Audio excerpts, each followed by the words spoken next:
ध्वनिर्वर्णा पदम् वाक्यमित्यास्पदचतुष्टयम् यस्याः सूक्ष्मादिभेदे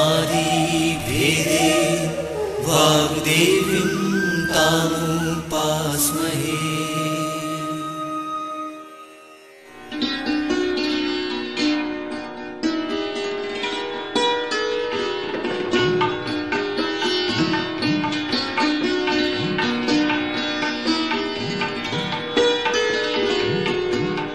मध्य प्रदेश भोज मुक्त विश्वविद्यालय का इलेक्ट्रॉनिक माध्यम निर्माण और शोध केंद्र EMPRC प्रस्तुत करता है ध्वनि कार्यक्रम अभिप्रेरण और व्यक्तित्व विकास। यह कार्यक्रम प्रबंधन विषय पर आधारित है। अभिप्रेरण और व्यक्तित्व विकास के बारे में व्याख्यान देंगे डॉक्टर सुरेंद्र बिहारी गोस्वामी। कार्यक्रम का ध्वन्यांकन, संपादन और निर्देशन किया है अमर बहादुर यादव ने। तो आइए सुनते हैं ध्वनि कार्यक्रम अभिप्रेरण और व्यक्तित्व विकास।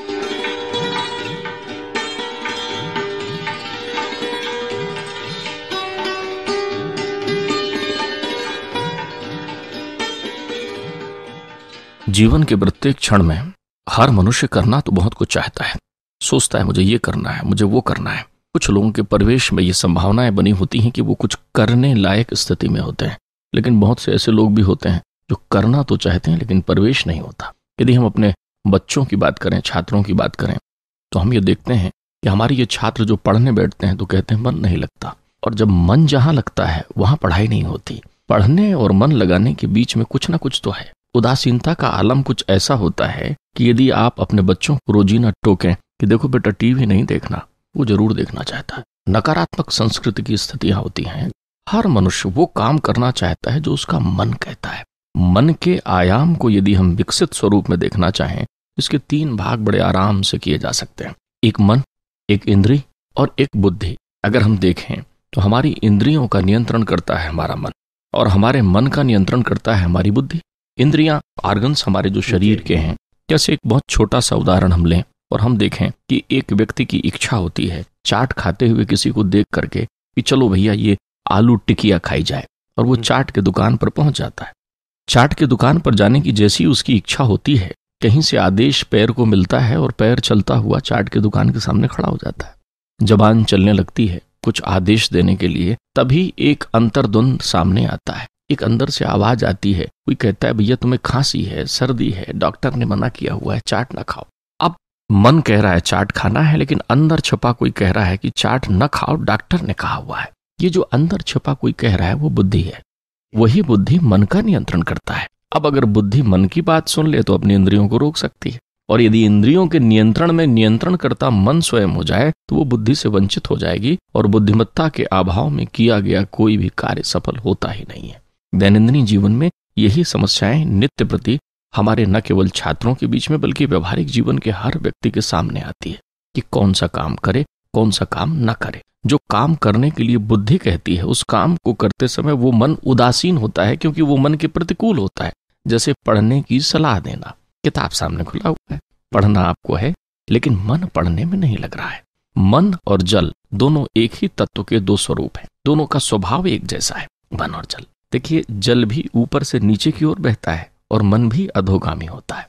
मन हर वो काम करना चाहता है जिससे उसके इंद्रियों को तो आनंद मिले, लेकिन उसका परिणाम सुखद हो या दुखद, इससे मन बेखबर होता है। लेकिन बुद्धि वो यंत्र है जिसके सहारे से मन ऊर्ध्वगामी होता है, ऊपर की ओर चलना से प्रारंभ करता है। तो मन और बुद्धि के बीच में जो ये यंत्र है, जिसके माध्यम से मन को ऊर्ध्वगामी या ऊपर की ओर या विकास पथ की ओर या सक्रिय किया जाता है, उसी यंत्र का नाम है मोटिवेशन या अभिप्रेरणा।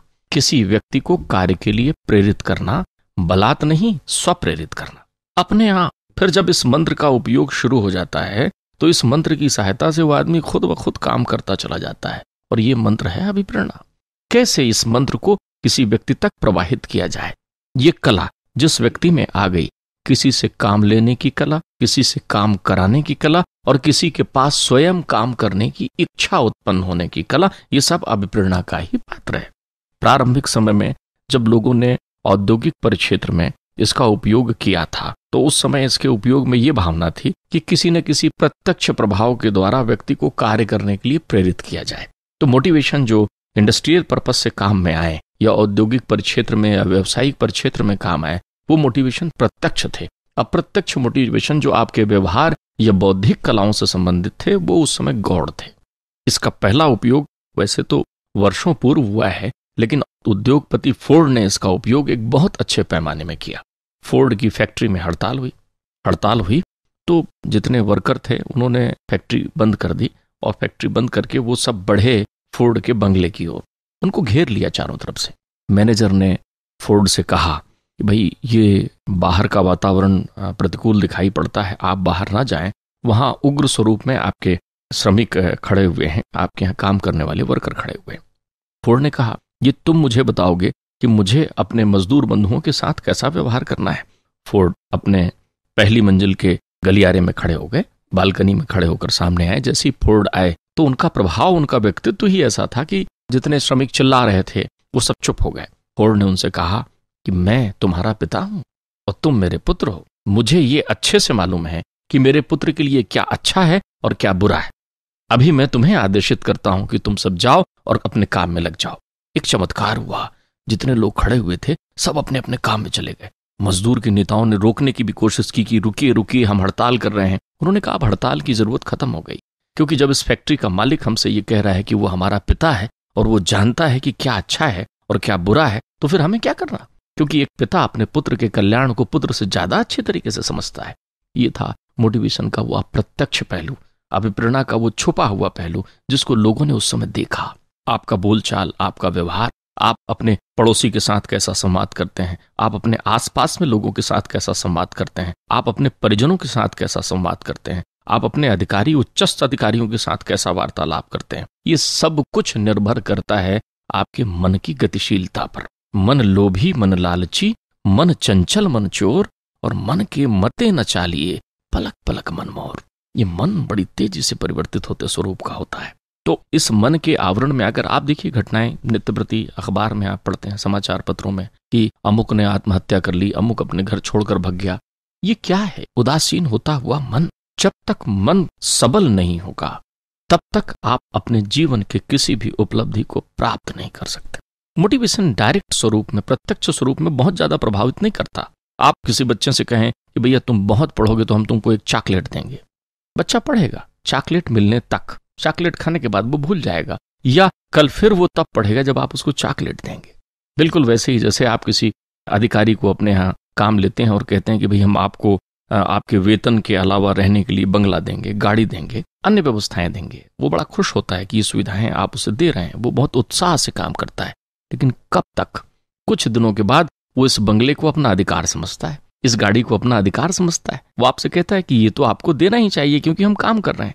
तो आप देखिए प्रत्यक्ष ये सुविधाएं जो वेतन या अन्य सुविधाओं के अतिरिक्त आपको प्रदान की जाती हैं, ये कुछ समय प्रभावित तो करती हैं, लेकिन बाद में एक सामान्य धारा में ये प्रवाहित होने लगती हैं। लेकिन वो जो कुछ अप्रत्यक्ष है, जो फोर्ड महोदय के पास सुरक्षित था और ऐसे अनेकों अनेक लोगों के पास सुरक्षित है, वो व्यक्ति को स्वयं स्फूर्त होकर लक्ष्य की ओर बढ़ने की प्रेरणा देता है। हम उस अभिप्रेरणा की बात आपसे आज कर रहे हैं। ये इतने घनत्व का है, ये अदृश्यमान शक्ति में काम करता है। आप देखें, मन पर विज्ञान है जिसे हम मनोविज्ञान कहते हैं। आप हर ऑर्गन्स को दिखा सकते हैं। आपको आंख दिखता है, हाथ दिखता है, आप अपने हृदय को दिखा सकते हैं, हार्ट आप दिखा सकते हैं। लेकिन अगर कोई आपसे कहे कि मैं आपका मन देखना चाहता हूं, तो क्या आप मन दिखा सकते? मन होता है, मन एक अनुभूति है, लेकिन वो दिखाई नहीं पड़ सकता। तो जो चीज नहीं दिखाई पड़ सकती लेकिन बहुत सक्रिय और प्रभावशील है, जिसका प्रभाव पल पल आपके जीवन में पड़ता है, ऐसे न दिखाई देने वाली विषय वस्तु को प्रभावित करने के लिए एक अदृश्य शक्ति की जरूरत आपके पास में है। और वही अदृश्य शक्ति अभिप्रेरणा के रूप में आपके जीवन में होती है, जिसके आधार पर आप एक व्यक्तित्व का विकास कर सकते हैं, एक व्यक्तित्व का निर्माण कर सकते हैं। आप देखें, नित्य प्रति जीवन में ऐसे अनेक घटनाएं आपको दिखाई पड़ती हैं कि जब आप उदासीन होते हैं लेकिन पलक झपकते ही आपकी वो उदासी अदृश्य हो जाती है। एक चुपचाप बैठे हुए किसी व्यक्ति पर आप प्रयोग करिए। हमने अपने शोध में कई प्रयोग किए क्योंकि ये जो अप्रत्यक्ष मोटिवेशन जिस पर मैं आपसे बात कर रहा हूं, indirect motivation, you can say, जो फील होने वाली प्रक्रिया है उस पर प्रभावित करने पर हमने शोध किया। हमने देखा सुख और दुख, ये दो तत्व भी ऐसे हैं जो होते तो हैं लेकिन दिखाई नहीं पड़ते। आप ये देखें, किसी से कहिए मुझे आपका सुख देखना है, तो आपको अपनी धन संपदा, विषय वस्तु, सारी चीजें दिखा सकता है, लेकिन कोई ऐसी चीज नहीं दिखा सकता जिसका नाम सुख हो, जिसके कारण सुख हो सकता है लेकिन वो सुख नहीं हो सकता। किसी व्यक्ति को कहेंगे भाई आपको बहुत दुख है, आप अपना दुख दिखाएं, तो आप देखें वो अपना दुख दिखा नहीं सकता। दुख महसूस करने की प्रक्रिया है। फिर आप ये भी देखेंगे कि एक ही विषय वस्तु किसी का सुख का कारण है तो किसी का दुख का कारण है। एक पड़ोसी अपने यहाँ एक नई कार लेकर आता है, वो अपने पड़ोस में रहने वाले एक दूसरे सज्जन के पास बताने के लिए जाता है कि भैया मैंने एक कार खरीदी। अब वो बताने जाता है कार खरीदी, तो जैसे ही वो मिठाई के डब्बे में से मिठाई देता है और कहता है कि मैंने एक कार ले ली, तो सामने वाला मुस्कुराता तो जरूर है, लेकिन उसके अंतर्मन में एक पीड़ा उत्पन्न होने लगती है कि बताओ यार, इसने कार ले ली, इसके पास कार हो गई, मेरे पास कार नहीं है। वो उसके जाते ही कहता है ये तो आदमी मुझे ठीक दिखाई नहीं पड़ता, लगता है इधर उधर से कहीं से धनार्जन कर रखा है इसने और इसके पास कार हो गई। वो दुखी है। कार लेने वाला व्यक्ति सुखी है, और खासकर शायद उसका सुख उस समय और बढ़ रहा है जब उसको मालूम चल जाता है कि पड़ोसी दुखी। आप देखिए कॉन्सेप्ट वही है, एक ही, एक के सुख का कारण है और एक के दुख का कारण है। किसी पर कुछ हुआ नहीं, प्रत्यक्षता कुछ नहीं हुआ, न तो उसने चिकोटी काटी कि भाई उससे पीड़ा हो गई हो, लेकिन एक का चेहरा दुख से भर गया। शाम के समय एक व्यक्ति दौड़ता हुआ आकर उससे कहता है पड़ोसी से, भैया आपके पड़ोस में रहने वाले सज्जन ने जिन्होंने नई कार ली थी, उनके कार का एक्सीडेंट हो गया, उनके एक पैर में फ्रैक्चर आया है, अस्पताल में भर्ती है। तो जो व्यक्ति सवेरे दुखी हो गया था, उसके चेहरे में अंतर्मन में मुस्कुराहट की लकीर खिंच जाती है। वो कहता है क्यों, कार नष्ट हो गई ना पूरी। वो अस्पताल में मिलने जाएगा, उससे कहने जाएगा अरे भाई बड़ा दुख है कि आपकी कार नष्ट हो गई, नहीं कि नहीं। आप देखिए, ये वो विषयाक्त चीजें हैं जो मनोदशाओं के प्रतिकूल होने के कारण वैमनस्यता उत्पन्न करके बुद्धि के स्थायी स्वरूप को नष्ट कर रही। प्रभाव वही। अब आप सोचेंगे कि मैं आपसे इतने उदाहरण देकर आपको कौन सी बात बताता चला जा रहा हूं। मैं आपको उसी विषय वस्तु में ला रहा हूं कि एक व्यक्ति से आपने कहा पढ़, वो किताब तो सामने खोलकर रखा हुआ है लेकिन मन पढ़ने में नहीं है। मन के दर्पण में उसको वो सब चीजें दिखाई पड़ रही हैं जो चीजें उसकी इच्छाओं में शामिल है, और उसकी इच्छाओं में पढ़ाई शामिल नहीं। इस प्रक्रिया के समाधान के लिए सबसे पहले यह आवश्यक है कि प्रत्येक व्यक्ति के अंतर्चिंतन में इस अभिप्रेरणा रूपी यंत्र से बुद्धि और मन के मध्य एक समन्वय स्थापित किया जाए। ऐसा कुछ प्रयोजन जिससे एक व्यक्ति स्वयं सोचे कि उसको कैसे स्वयं ये कार्य करना है। एक जगह लिखा था, अपना सुधार संसार की सबसे बड़ी सेवा है। मैंने कहा ये चीजें लिखने के लिए होती हैं, करने के लिए नहीं होती। आप किसी व्यक्ति से पूछें कि भाई आप ये बताएं कि देश के विकास में क्या होना चाहिए, तो वो अपना योगदान छोड़कर बाकी सारी प्रक्रियाओं पर व्याख्यान दे देगा। स्वतंत्रता हमारा जन्मसिद्ध अधिकार है, बड़ा पवित्र और सुंदर विषय वस्तु है, लेकिन क्या स्वतंत्रता के परिप्रेक्ष्य में संपूर्णता के साथ हम अपने कामों को करें, अपने दायित्व को समझें? कर्तव्य तो है, जब पहले कर्तव्य होगा तो अधिकार होगा। हर व्यक्ति अधिकार की दौड़ में है, कर्तव्य की दौड़ में नहीं है। हर व्यक्ति फल की दौड़ में है, फल चाहता है, कर्म नहीं करना चाहता।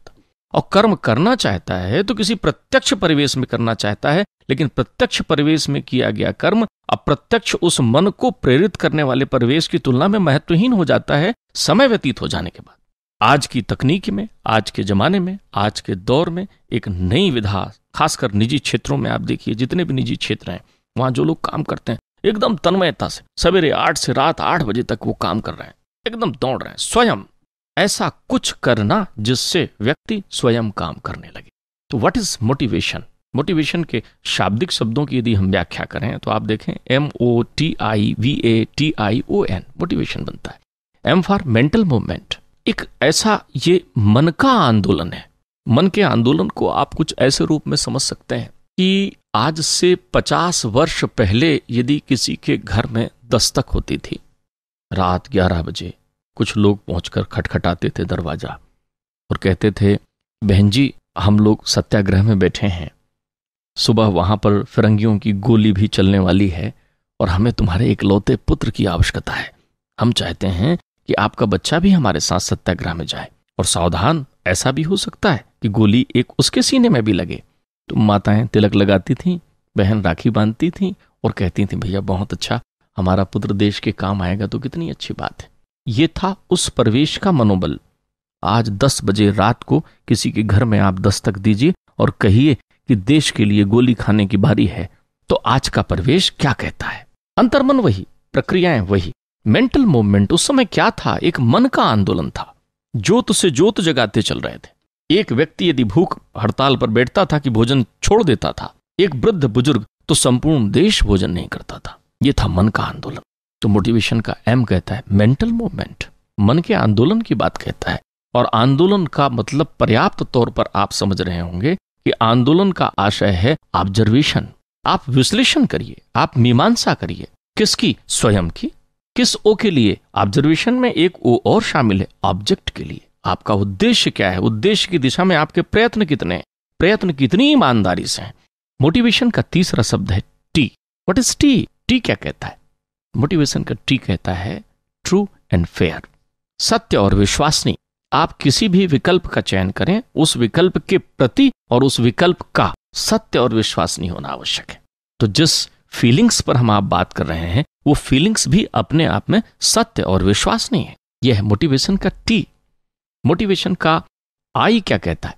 इंटरनल इफेक्ट, आंतरिक प्रभाव, आपके अंतर मन को प्रभावित। आप कई बार कहते हैं बातचीत के बीच में, आपकी बात इतनी अच्छी थी कि उसने मुझे अंदर तक प्रभावित किया। ये अंदर तक प्रभावित होना ही मोटिवेशन की कला है, अभिप्रेरणा की सफलता है।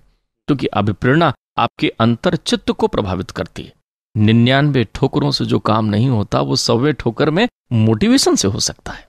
जिस पल आपके जीवन में यह सुदबुद्ध की भावना आ गई कि जीवन जीने की कला आपके पास आ गई, उस पल आपके जीवन की शैली ही बदल जाती है, आपके काम करने का ढंग ही बदल जाता है।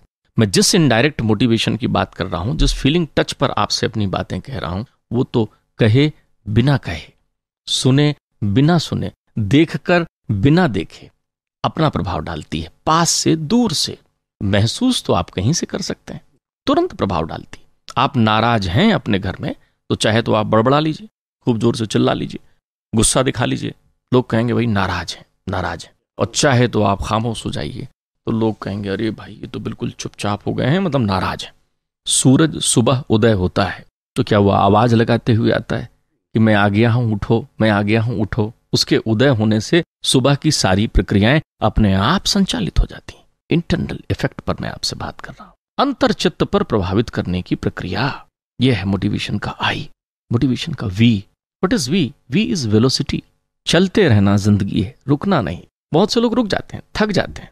आप जानते हैं, लगातार सतत रूप से असफल होना आपके भविष्यत सफल होने की 100% गारंटी है। जो लोग असफल होते हैं वो उस असफल के आ से वंचित होते हैं। आ कहता है कि नहीं, आ एक अनवरत चलने वाली प्रक्रिया है। बहुत से लोग उदासीन हो जाते हैं जीवन में, क्योंकि वो कहते हैं हम असफल हो गए हैं। ऐसा नहीं, आ एक अनवरत प्रक्रिया है। सफलता एक प्रमाप नहीं है जीवन की, कर्म आपका प्रमाप है। अगर आप किसी कर्म को बहुत मन से करते हैं और फिर परिणाम जो भी हो, आपका मन यदि संतुष्ट है, तो आपने सफलता की दिशा में एक प्रभावी कदम बढ़ाया है। जीवन में चलना होगा, रुकना नहीं होगा। जो जीवन में वहीं खड़े हो जाते हैं, परंपरा की रूढ़ी बात की सीढ़ियां पकड़ करके, क्या हम तो साहब ऐसे ही पढ़ेंगे, हम तो साहब ऐसे ही रहेंगे, ऐसा नहीं। कबीर कहते हैं लीके लीके सब चले, और लीके चले कपूत, और लीक छाड़ तीनों चले, शायर सिंह सपूत। आपको चलना होगा। वेलोसिटी कहता है चलते रहो, चलते रहो। तो जहां गतिशीलता है वहां मोटिवेशन है, जहां गतिशीलता नहीं है वहां मोटिवेशन नहीं है। आपको सतत रूप से चलना होगा। क्यों चलना होगा? क्योंकि आपको एडिक्वेट होना है, आपके जीवन में पर्याप्तता लाना है। कमी के विरुद्ध विकल्प है मोटिवेशन।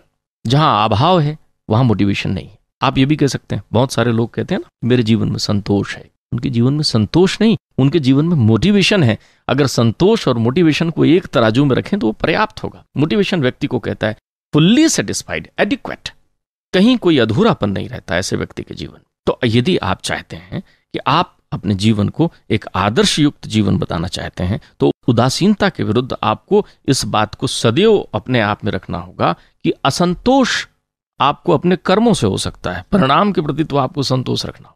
मैं उल्टी बात कह रहा हूं, आप समझिए, थोड़ा सा लीक से हटकर बात लग रही है, लेकिन इस बात की गहराई जो मैं कहना चाह रहा हूं उस भाषा को आप महसूस करने का प्रयत्न करेंगे। मेरा तात्पर्य है, हमारा ध्यान केवल फल पर होता है। हमने परीक्षा दी, फर्स्ट डिवीजन पास हुए कि नहीं, अगर उत्तर मिला नहीं साहब फर्स्ट डिवीजन पास नहीं हुए, तो घर के लोगों ने इतना कह रखा था हमारा लल्ला, हमारा भैया तो देखना इस बार बिल्कुल फर्स्ट डिवीजन पास आएगा, वो इतना ज़्यादा अति परिवेश से ग्रसित होता है कि जब रिजल्ट वो सेकंड डिवीजन का लेकर आता है तो घर का रास्ता नहीं सूझता, उसको कहीं और के रास्ते पर निकल पड़ता है, क्योंकि उसको घर के रास्ते में तो फर्स्ट डिवीजन और मेरिट में आने वाला ही लल्ला है। आप अपने परिणाम के प्रति संतोष रखें, आप अपने कर्मों के प्रति असंतोष रखें, सतत प्रयत्न करें। प्रयत्न करने से कभी सेटिस्फैक्टरी पॉइंट आप यू डेवलप मत करिए, आपको लगातार मेहनत करनी है। परिणाम जो है, क्योंकि जो आपके हाथ में है वो आप करिए, और जो आपके हाथ में नहीं है उस पर आप चिंतन मत करिए। आप परिणाम की बात निकली तो मुझे ध्यान आया, कभी भी आप रिजल्ट पर बात कर लें तो 50 अफसाने लिए हुआ कोई व्यक्ति आपको मिल जाएगा। ये आप लगातार सुनेंगे, हमारे बच्चे ने बहुत अच्छे से पेपर दिया था, क्या बताएं जी, वो तो कुछ गड़बड़ी हो गई, बगल वाले लड़के को ज़्यादा नंबर मिल गया, उसको ज़्यादा मिल गया, इसको कम मिल गया। ये सब चीज़ें परिणाम के प्रति प्रेम को दर्शाती हैं, कर्म के प्रति नहीं। अति हर व्यवस्था में गड़बड़ है। अति दर्पे हता लंका, अति माने चा कौरवा, अति दाने बलिर्वृद्ध, अति सर्वत्र वर्जयेत कहा। अति मत करिए। आपकी ये अति महत्वाकांक्षा कि ये अति बलवती इच्छाएं, ये कहीं न कहीं आपको बाधा उत्पन्न करती हैं। मैं अध्यात्म की बात नहीं कर रहा हूं, जीवन के यथार्थ की बात कर रहा हूं। इसलिए आपके जीवन का एडिक्वेट होना जरूरी है, और जीवन को पर्याप्त करना, संपूर्ण आदर्शतम पर्याप्त करना ही मोटिवेशन का एक ऑब्जेक्ट है। मोटिवेशन में एक टी और विद्यमान है। मैंने अभी आपसे मोटिवेशन की वर्णमाला, अंग्रेजी वर्णमाला के अक्षरों के आधार पर स्पेलिंग कही थी, फिर से मैं रिपीट कर दूं, MOTIVATION। शाब्दिक व्याख्या का आनंद अपनी जगह। आप देखें मोटिवेशन में फिर एक टी आ रहा है, टी फॉर टाइम। टाइम यानी समय। मोटिवेशन समयबद्ध होता है, समय के लिए होता है, समय को होता है, समय से होता है, और समय के लिए होता है मोल जग में सबका, न मोल है समय का, कल हम यहां ना होंगे, करना जो चाहे कर ले। मध्य प्रदेश के उज्जैन में एक बहुत अच्छे दार्शनिक संत हो गए हैं, जिन्हें हम राजा भरथरी के रूप में जानते हैं। राजा भरथरी एक विशेष बात कहते हैं, वो कहते हैं कालो न याता वह म्यो याता। वो कहते हैं समय नहीं गुजरता, हम समय से गुजर जाते हैं। वो समय को एक स्थिर प्रमाप के रूप में कहते हैं। देखिए कितनी अच्छी बात कहते हैं। जो लोग कहते हैं कि मेरा बचपना गुजर गया, अब मैं जवान हूं, तो भरथरी के शब्दों में कहें तो हमें कहना यह चाहिए कि मैं बचपने से गुजर गया, अब मैं जवान हूं। बचपने से गुजर गए, क्योंकि यदि मेरा बचपना गुजर गया तो इसका मतलब अब बचपन होना ही नहीं चाहिए। आप पलट कर देखिए, दूसरे बचपने में है। जितनी बातें आप बचपन में किया करते थे लोग भी कर रहे हैं, आज भी वैसे ही बच्चे हैं, वही कर रहे हैं। एक पन है, ये अवस्था है। बचपन, युवापन, बूढ़ापन, ये पन है, अवस्थाएं हैं। समय एक दरवाजे की तरह खड़ा हुआ है, और उस दरवाजे से आप निकलते जाते हैं। उस दरवाजे के पहले, उस दरवाजे में, उस दरवाजे के बाद आपकी मंजिल हो सकती है, जिसे आप उस समय के पर्याय में काल भी कह सकते हैं कि उसका काल आ गया, जिसे आप मृत्यु भी कहते हैं बोलचाल की भाषा में। तो समय की कितनी उपयोगिता करते हैं। क्या आप इस सत्य को जानते हैं कि आपके जीवन में आने वाला प्रत्येक क्षण आपके जीवन में पहली और आखिरी बार आता है। मेरा निवेदन समझें, पहली और आखिरी बार आता है आपके जीवन का प्रत्येक क्षण। यदि मैं अभी आपसे कहूं कि इस समय 4 बजे हुए हैं, मध्याह्न के 4 बजे हुए हैं, तो ये 4 बजे का समय मेरी और आपकी जिंदगी में पहली और आखिरी बार आया। आप कहेंगे पहली बार तो ठीक है, आखिरी बार कैसे? आखिरी बार इसलिए क्योंकि अब जीवन में ये 4 नहीं बजेंगे। आज की तारीख नहीं मिलेगी, आज का दिन नहीं मिलेगा, आज का वर्ष नहीं मिलेगा, आज का समय नहीं मिलेगा। अब जो 4 बजेंगे वो दिन दूसरा होगा, वर्ष दूसरा होगा, महीना दूसरा होगा, काल दूसरा होगा। ऐसा हर क्षण जो आपके जीवन में आ रहा है वो पहली और आखिरी बार आ रहा है। तो इतने मूल्यवान समय में आप कर क्या रहे हैं? मालूम चला बहुत देर तो सोचने में बिता रहे हैं कि मुझे करना क्या चाहिए। कमाल है, जीवन में सबका मूल्य है, क्योंकि सब अपने अपनी शैली में असीमित हो सकते हैं। समय का मूल्य नहीं है, सांसें निश्चित है मित्र। इसलिए लोगों ने कहा टाइम इज मनी। समय का कितना मूल्य है आपके जीवन में, आपको ये सोचना होगा। अपने दैनंदिन जीवन में प्रत्येक क्षण का सर्वोपयुक्त और सर्वोत्तम उपयोग ही अभिप्रेरणा है। कैसा आप उपयोग कर रहे हैं? इसलिए पढ़ने वाले विद्यार्थियों को पुराने समय से कालखंडों में विभक्त करके पढ़ाया जाता था, और घर में भी कहते थे भाई ये होमवर्क करने के लिए हमने एक समय सारणी बना ली है। अब विद्यार्थी के पास में बेहिसाब समय है, लेकिन इसके अतिरिक्त बेहिसाब समय है, इतना समय है कि वो बाकी चीजों के लिए तो समय है, लेकिन जिन चीजों के प्रति उसका उद्देश्य नहीं थे वहां समय नहीं। मैं आपसे मोटिवेशन के अगले शब्द संरचना में यदि कहूं तो फिर से आई है। यदि आप ये सब करते हैं, मेंटल मूवमेंट आपके जीवन में है, ऑब्जर्वेशन आपके जीवन में है, ट्रू एंड फेयर आपके जीवन में है, इंटरनल इफेक्ट आपके जीवन में है, वेलोसिटी आपके जीवन में है, एडिक्वेट आपका जीवन है, और आप टाइम यानी समय के कदरदान हैं, तो फिर आप आई को वर्ण करेंगे। आई आपको मिलेगा, आई है इंटेलिजेंसी। एक व्यक्ति जो मोटिवेशन के पथ पर चलता है वो बुद्धिमान होता है, परम बुद्धिमान। और बुद्धिमानी यही है कि न केवल आप स्वयं सफलता से काम करें, बल्कि अपने परिवेश से जुड़े हर व्यक्ति को उस सफलता के प्रयोजन में संलग्न करें, लगाएं। किसी से स्वप्रेरणा से काम करा लेना छोटी मोटी कला नहीं है। वो व्यक्ति खुद होकर क्यों काम करना चाहेगा? आपका नौकर आपके घर में काम कर रहा है, रोज हमारी माताएं बहनें रोज कहती हैं, देखो यहां पोछा लगाओ, यहां झाड़ू लगाओ, तुमको ये कहा था ना, ये करो वो करो, लेकिन रोज उसको कहना पड़ता है। लेकिन मैंने ऐसे नौकर भी देखे हैं जिनकी प्रशंसा में गृह स्वामिनी कहती हैं कि भैया हमको रामू काका के ऊपर पूरा विश्वास है, हमारे रामू काका पूरा घर संभालते हैं। आपको मालूम, जहां रामू काम करते हैं वहां रोज उनसे काम लेना पड़ता है, रोज उन्हें समझाना पड़ता है, और जहां रामू काका काम करते हैं वहां उनको कुछ नहीं, क्योंकि उनके साथ ये जो काका शब्द लगा हुआ है, यही तो मोटिवेशन है, यही तो इंटरनल इफेक्ट है, यही तो लाइबिलिटीज दे रहा है, यही तो उत्तरदायित्व से जुड़ा हुआ है कि वो काका हैं उस घर के। एक मानवीय संबंधों को स्पष्ट कर रहा है। मोटिवेशन का अगला शब्द होगा ओ। जहां आप इंटेलिजेंट हैं तो फिर आप ओ हैं। ओ ऑप्टिमम, आदर्श हैं।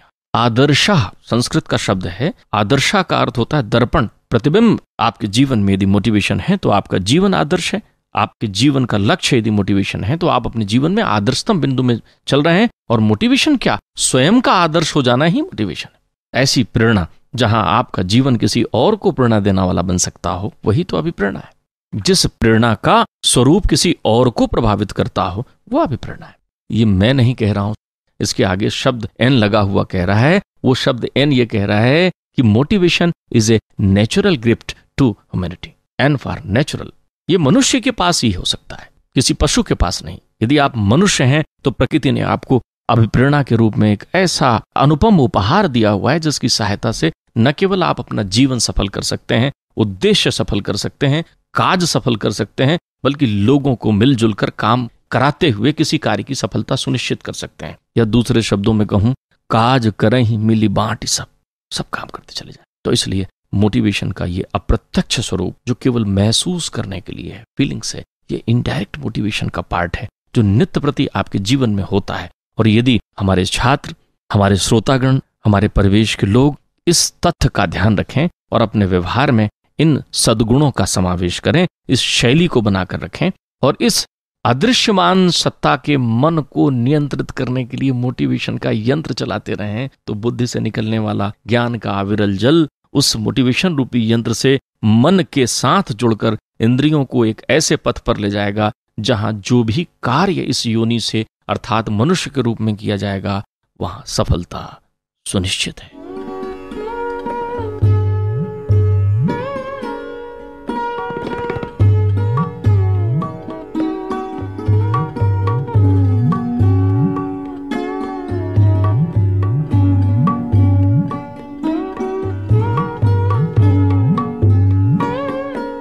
अभी आप सुन रहे थे ध्वनि कार्यक्रम अभिप्रेरण और व्यक्तित्व विकास।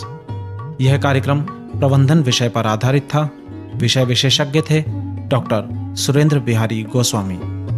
उद्घोषक थे डॉक्टर कौशल शर्मा। कार्यक्रम का ध्वन्यांकन, संपादन और निर्देशन किया अमर बहादुर यादव ने। इस कार्यक्रम का निर्माण और प्रस्तुतिकरण मध्य प्रदेश भोज मुक्त विश्वविद्यालय के इलेक्ट्रॉनिक माध्यम निर्माण और शोध केंद्र EMPRC द्वारा किया गया।